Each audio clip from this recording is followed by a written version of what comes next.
Magandang umaga, ngayon pa'y araw ng Lunes, September 11, 2023. Update po muli sa lagay ng panahon.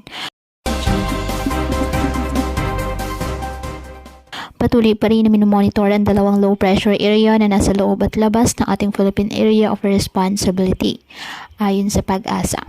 Sa ngayon, ang nasabing mga low pressure area ay hindi naman inaasahan na maging bagyo sa loob ng 24 to 48 oras.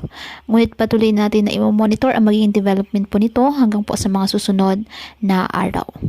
Samantala, patuloy pa rin na umiiral ang southwest monsoon o habagat at apektado nito ang Mindanao.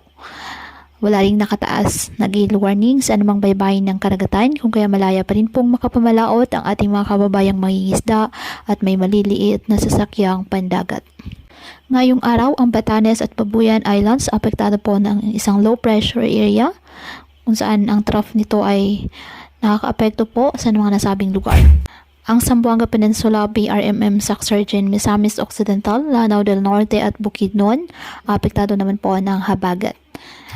Kaya makakaasa din po ng maulap na kalangitan na may kalat-kalat na pag-ulan at thunderstorms. Habang sa nalalabing bahagi ng bansa kasama ang Metro Manila, bahagyang maulap hanggang sa maulap na kalangitan with isolated rain showers or thunderstorms dahil pa rin sa habagat at ng localized thunderstorms.